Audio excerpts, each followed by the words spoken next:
মানুষ বড় দামি। কেমন দামি? মানুষের মতো দামি কোনো প্রাণী আল্লাহ বানান নাই। আল্লাহ তাআলা বলেন, এই মানুষ এত দামি, জমিনে চলার জন্য আমি আল্লাহ পাক সুন্দর ব্যবস্থা করেছি। পানির মধ্যে বিচরণের জন্য, চলার জন্য সুন্দর বাহনের ব্যবস্থা করেছি। আমি আল্লাহ যত প্রাণী বানাইছি ওরাও চলে, ওদের পথ আছে। একটা কুকুর চলার রাস্তা আছে, জিন যে চলাফেরা করে জিনেরও রাস্তা আছে আলাদা। একটা সাপ চলাফেরা করে, ওর রাস্তা আছে আলাদা। আমরা দেখি বিমান চলে, বিমান শূন্যের উপরে, এই বিমান চলারও আলাদা রাস্তা আছে। আল্লাহ বলেন, আমি সব প্রাণীর রাস্তা দিলাম, মানুষকে দিলাম রাজপথ। এত সুন্দর পথ, মানুষের মতো দামি পথ আমি কাউকে দেই নাই। আমি আল্লাহ পিপিলিকার খানাও দেই, জঙ্গলে হাজার ধরনের প্রাণীর খানাও কে দেন, নদীর মধ্যে হাজারো ধরনের মাছকে খাওয়ান। আল্লাহ বলেন, সব প্রাণীর খানা আমি দেই, তবে মানুষের খানা বড় দামি। মানুষের খানার মতো দামি, সুস্বাদু, মজাদার খানা আমি আর কোনো প্রাণীকে দেই না। মানুষের খানা এত মজাদার, মানুষ খাইয়া যা ফালায় দেয় এটাকে জুটা বলে। কি বলে? মানুষের এই জুটাটা পর্যন্ত বড় দামি। এজন্য নবী বলেন, মানুষ তোর জুটাটাও ফালানো যাবে না, তুই এই জুটাটা রেখে দিবি, এটা খাওয়ার জন্য 3 প্রাণী অপেক্ষা করে। কুকুরেরা তোর জুটা খায়, জিনেরা তোর জুটা খাবে, বিড়াল খাবে। এজন্য নবীর সুন্নাত হলো, খবরদার এই জুটা কাটা পানির মধ্যে ফেলবা না। যদি ফেলো, কুকুর বিড়াল এরা খাইয়া মজা পাবে না, মজা চলে যাবে পানির সাথে। এজন্য পানির মধ্যে জুটা কাটা ফেলা নিষেধ। আজকে আমলটা নিয়ে যান বাড়িতে, পানির মধ্যে জুটা কাটা ফেলবেন। কি রসুলের এই সুন্নাতটা আমল করা যাবে? হ্যাঁ। এরপরে কি করবেন? এগুলো ঘরের পিছনে নিরাপদ জায়গায় ফেলে দিবেন। কুকুর খেতে পারে, বিড়াল খেতে পারে, অথবা কি জিন আছে, তো জিনেরা আছে এখন ঘরে ঘরে জিন। জঙ্গল কাইটে বাড়ি করছেন, ওরা থাকবে কই? এবার ওরা আপনাদের শরীরের উপরে উঠছে। এই মহিলা জিনের কারণে মহিলার সমস্যা, মেয়ের সমস্যা, ছেলের সমস্যা। আর সুন্নত তো আমরা মানি না। মহিলাদের জামা কাপড় সূর্য ডুবার আগে ঘরে নিতে বলছেন, বাহিরে রাখা নিষেধ। এরপরে সন্ধ্যার টাইম, মাগরিবের আজান হবে ঠিক এমন টাইমে সব দরজা লাগায় দাও, বিসমিল্লাহ বলে। প্রয়োজনে পরে খুলো, ওই টাইমে সন্ধ্যাবেলা দরজা আটকায় দাও, জানালা আটকায় দাও। এই সুন্নাত কয়জনে মানে? জিন শয়তান ওই সময় ঘুরতে থাকে, মহিলারা বাইরে থাকে। এই সময় মহিলার উপরে বাতাস লাগে, ঠান্ডা বাতাসে হঠাৎ করে মাথা গরম হয়ে যায়। জিন্নাতের আসর। আপনি আকাম না করলে আপনার উপরে কোনো বিপদ নাই। খানা খাইতেছেন রাতের বেলা জানালা খুলে দিয়া, কি আরাম। জিন্নাতের নজর পড়ছে, পেটে গিয়া যে খানা হবে আপনার জন্য, শরীরের জন্য ভালো, সেই পেট এখন খারাপ হয়ে গেছে। বদনজর লাগছে জিনের। মানুষের বদনজর তো আরো মারাত্মক। এই যে খানা খাইতে বসি, কত যে ভয়ে থাকি, আমগো অসুস্থতায় বদনজর খালি। খাইতে বইলেই সব তাকায় থাকবে। এগো জিব্রাইল দিয়াও সরানো যায় না। খাইবে না, খান না, খাবো না, তো তাকায় থাকেন কেন? এই বদনজর মানুষকে একেবারে বিছানায় মৃত্যুসজ্জায় ফেলে দেয়। মানুষের বদনজর এত খারাপ। একটা বাচ্চা অসুস্থ, হঠাৎ ডাক্তারের কাছেও কোনো রোগ ধরা পড়ে না, ঔষধও কাজ হয় না, দিন দিন শুকায় যায়। মুরব্বীরা কি বলে? বদনজর লাগছে। এবার হুজুরের কাছে যাও, তাবিজ লাগাও, বদনজর থেকে বাঁচাও। বদনজর বড় মারাত্মক, হাদিস দ্বারা সমর্থিত। তো এইভাবে কয়জনে নিরাপদে অন্যের নজর থেকে বাঁচায় খান? এই যারা রাস্তায় গরুর মতো হাঁটে আর চাটে, এক উপরে কত নজর লাগে। এরপরে পেট ব্যথা, মাথা ব্যথা, লিভারের সমস্যা, কিডনি সমস্যা, হার্ট দুর্বল, চায়ের দোকানে খালি হোমানে খাইতেছে, গরিবে কিছু চায় দেয় না, কুকুর তাকায় আছে দেয় না।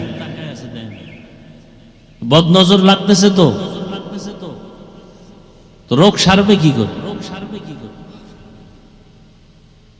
দোকানে বসে খাইতেছেন। এই বদনজরের ভয়ে কোনো দোকানেও বসি না, পারি না বাসার থেকে খানা নিয়ে আসি, গাড়ির মধ্যে বসে খাবো। এত পরিমাণ নিষেধ করি, বদনজর লাগবেই। অধিকাংশ আলেম ওলামা আমাদের বক্তারা অসুস্থ, পেটে সমস্যা, এই বদনজর। বদনজর মানে একটা খারাপ মানুষের না, যে কোনো ব্যক্তির বদনজর লাগতেই পারে। একটা মানুষকে মেরে ফেলতে পারে শুধু বদনজরে। ভালো তাজা মানুষ মরে যাবে বদনজরের কারণে।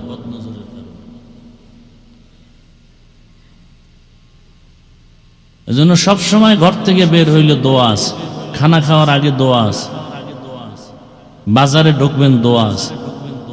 অমুকের চেহারা এত সুন্দর, বদনজর লেগে গেছে। অমুকের কণ্ঠ এত সুন্দর, শেষ, কিছুদিন পরে কণ্ঠ শেষ।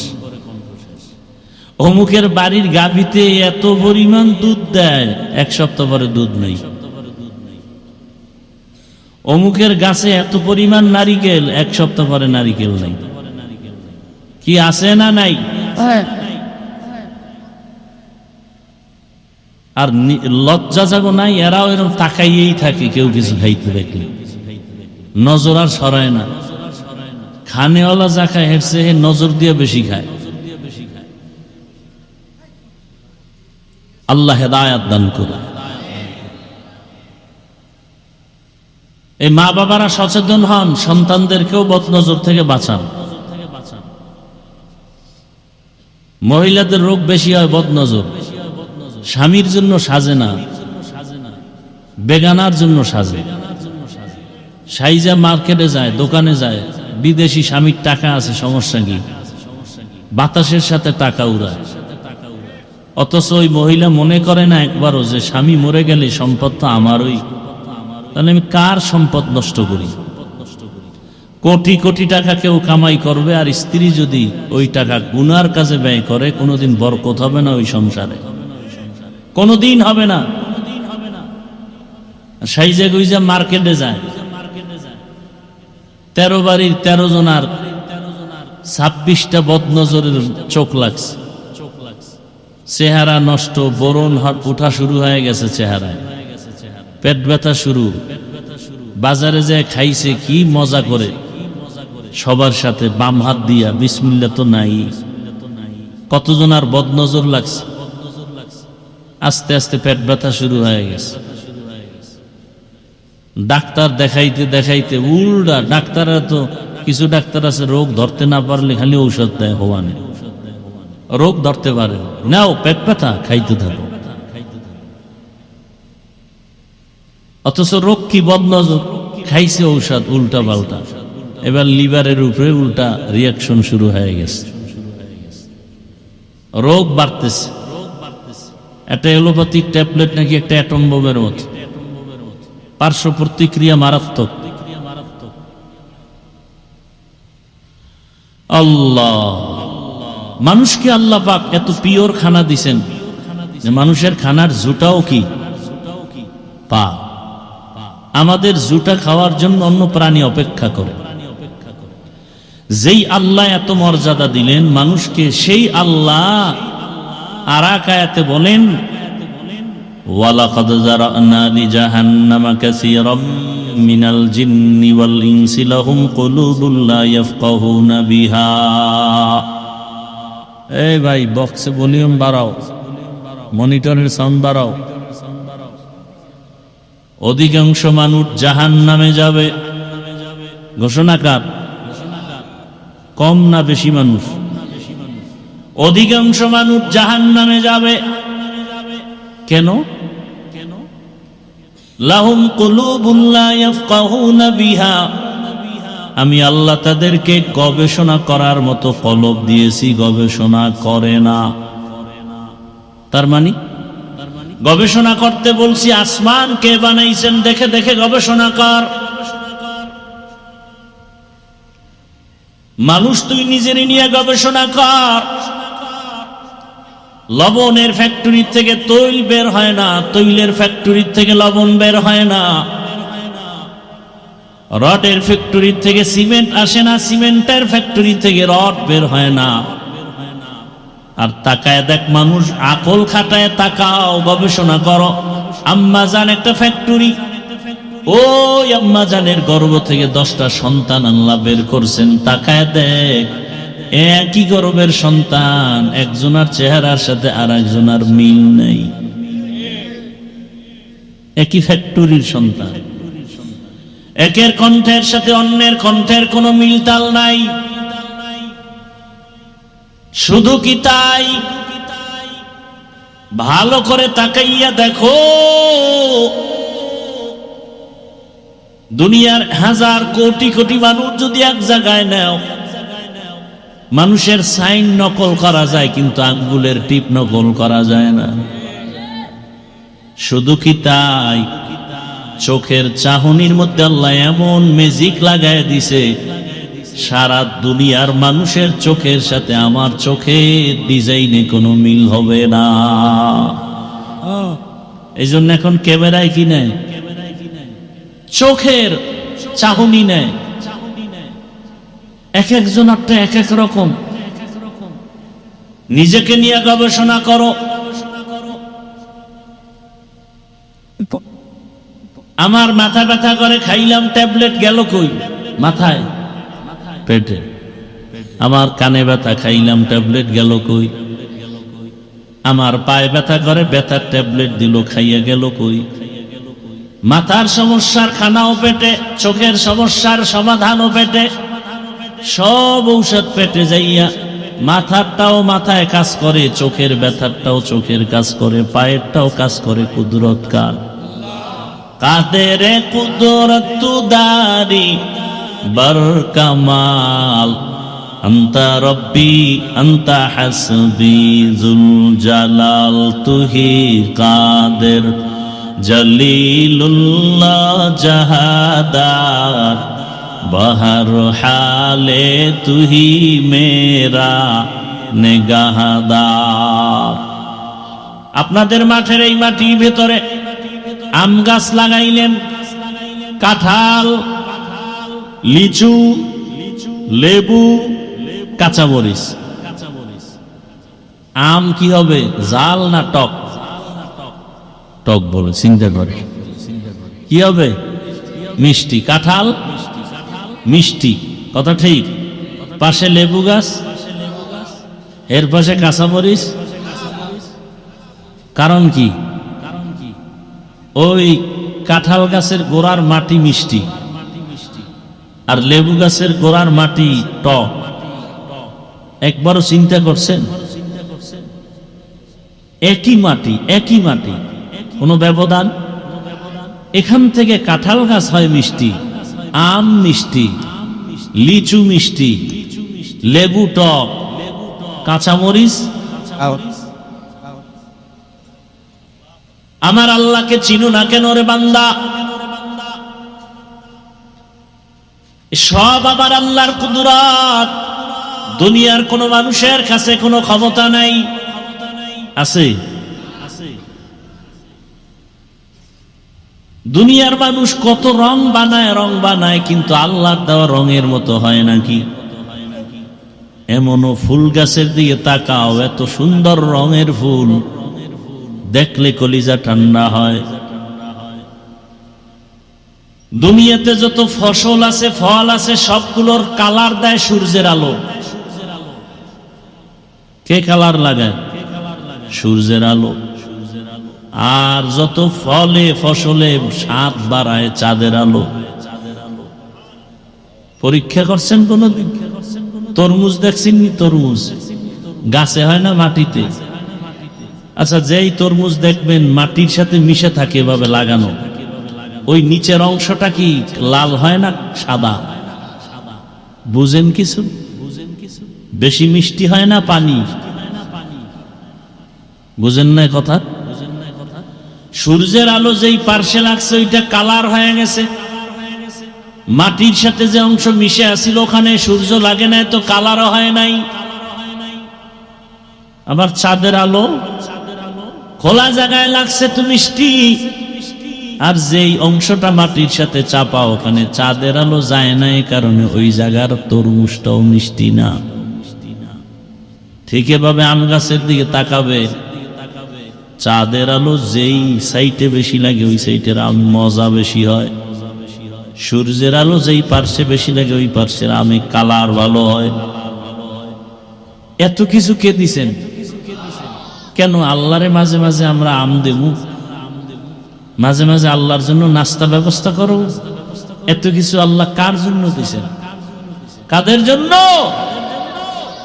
সেই মানুষ যদি আল্লাহ দেয়া নেয়ামত খাওয়ার পর আল্লাহর হুকুম মতো চলে না, আল্লাহ বলেন আমি কান দিলাম শোনার জন্য, শুনে না, কান দিয়া শুনবে কোরআনের আওয়াজ, কানের ভেতরে নিবে আজানের আওয়াজ।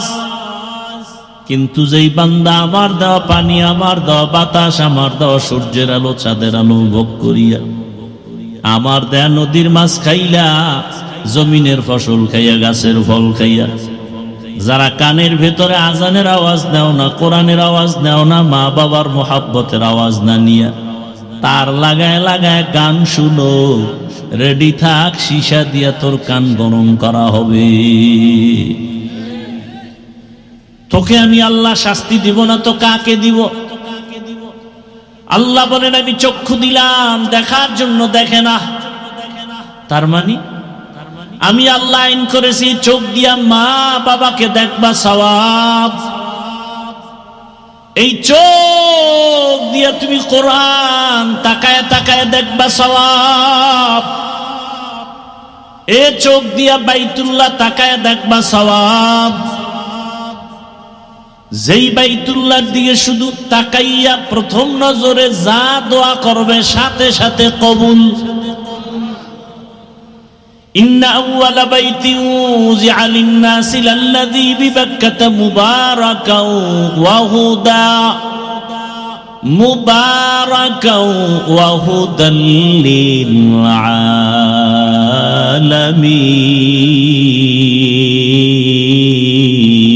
আলামিন। আল্লাহ জমিনটা বানায় ঘর বানালেন বাইতুল্লাহ, হেদায়াতের ঘর, বরকতের ঘর, ইবাদতের ঘর। যেই বাইতুল্লাহর দিকে নজর করলেই গুনাহ মাফ। কেউ যদি শুধু আল্লাহর ঘর বাইতুল্লাহ তাকায় তাকায় তাকায় তাকায় দেখে, তার আমল নামায় অনবরত সওয়াব আর সওয়াব।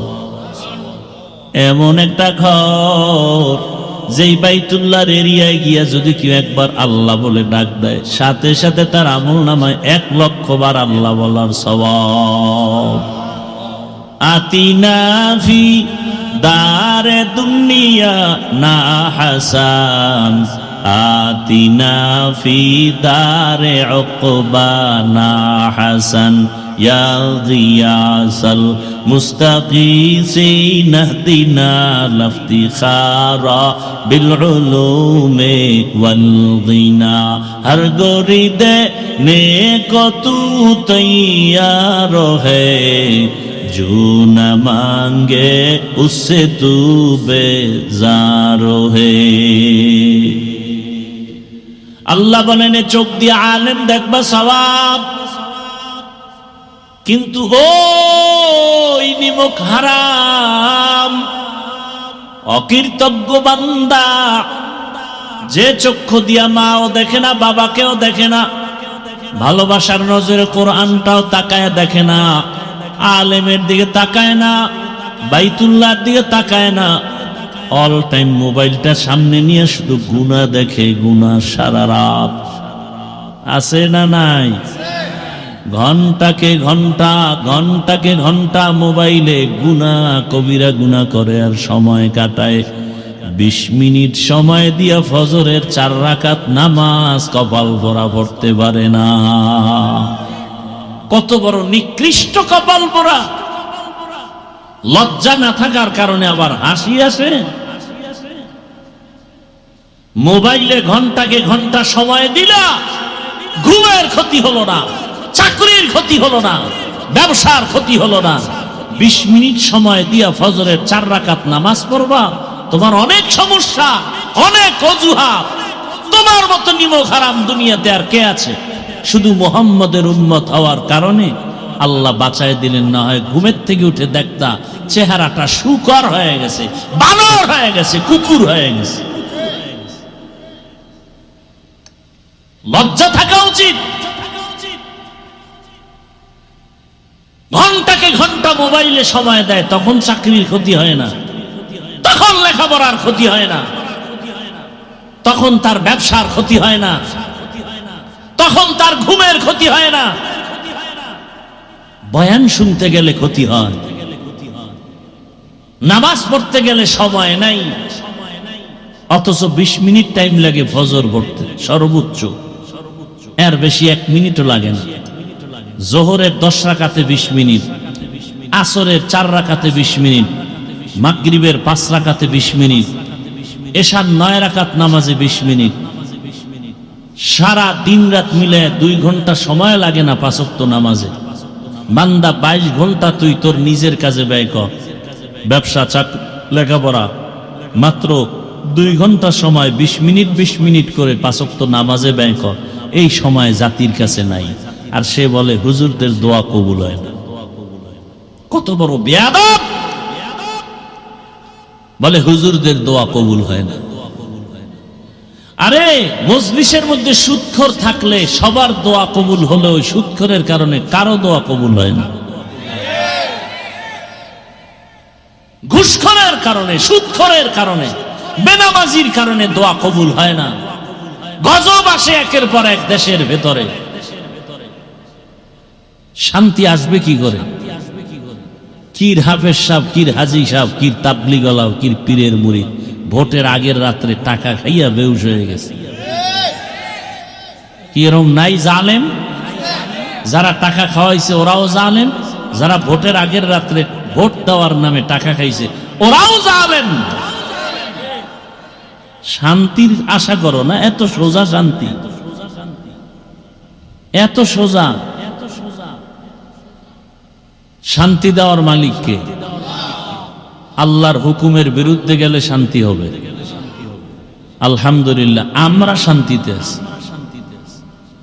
আমরা রসুলের আদর্শ মতো টুপি পরছি, কত গালি কত কিছু, এরপরও টুপি ফেলাই নেই। কোরআন হাদিসের বয়ান করি, কত বাধা কত কিছু, এরপর আল্লাহর রসুলের আদর্শ থেকে পিছপা। তো শান্তি আমরা পাবো না কারা পাবো? আমগো বিল্ডিং নাই, বিল্ডিং এর নাম শান্তি না, বিল্ডিং এর নাম অশান্তি, টাকার নাম অশান্তি। আমগো টাকাও নাই, বিল্ডিংও নাই, অশান্তিও নেই, সব শান্তি। ধনী লোকের 500 বছর আগে ইনশাআল্লাহ জান্নাতে যাবে গরিবরা। আমরা শান্তিতে আছি, আগেও যেমন এখনো তেমন। আগেও এমপি সাহেব সালাম দিত, দোয়া চাইত, এখনো এমপি সাহেব দোয়া চায়, সালাম পাঠায়। টাকা দিয়ে সম্মান পাওয়া যায়, রসুলের আদর্শ থাকলে পাওয়া যায়। তোমার এমপি তোমারে ভালো করে চিনিও না, স্বার্থে আঘাত লাগলে জবাই করে ফেলবে লোক দিয়ে, যা চিরতরে পরকালে গিয়ে ঘুমা। কি এর দেরি করবে? আর স্বার্থে আঘাত লাগলে। আর এমপি বসে থাকে আমাদের দোয়া নেওয়ার জন্য, বড় বড় আলেমদের দোয়া নেওয়ার জন্য এমপি আসে। টুপি জীবনে না পড়লো ওই দিন পরে হুজুরের দোয়া নিতে যাই। এটা টাকার কিনা সম্মান। টাকা দিয়ে সম্মান যারা কিনেছ আর যারা বিক্রি করেছ, এদের কপালে জুতার মালা, কিছুদিনের জন্য ফুলের মালা। এই ঘরের থেকে মাইয়ারে টেনে লয়ে গেছে, চেঁচামেচি করে, খবরদার আওয়াজ দিবি না, ভোটের আগের রাত্রে না টাকা দিয়ে কিনে ফেলছি তোর 14 গোষ্ঠীর ইজ্জত, তোর মাইয়া নিমু, তোর ফলা নিমু, তোর গোষ্ঠী শুদ্ধা শেষ করমু। 500 টাকায় কিনে ফেলছি, আমি জানি তুই ছাগল গরুর চেয়েও খারাপ। একটা গরুর দাম 1 লাখ, মানুষ বিক্রি হয়েছে ভোটের আগে 500 টাকা, তাহলে এটা গরুর চেয়ে খারাপ, এটা ছাগলের চেয়ে খারাপ, কুত্তার চেয়ে খারাপ। একটা মানুষ টাকায় বিক্রি হয়, কত ভালো মানের একটা মুরগি কিনলো 1000 টাকা লাগে। নিমক হারাম মানুষ ভোটের আগের রাত্রে বিক্রি হয়েছে কয় টাকায়? বিক্রি যেহেতু হবাই, অন্তত গরুর চেয়ে একটু বেশি দামে হইতা, যে আমি তো আসলে গরু না, আমার দাম একটু বেশি, আমার 1 লাখের থেকে 500 বেশি দাও। হাসো,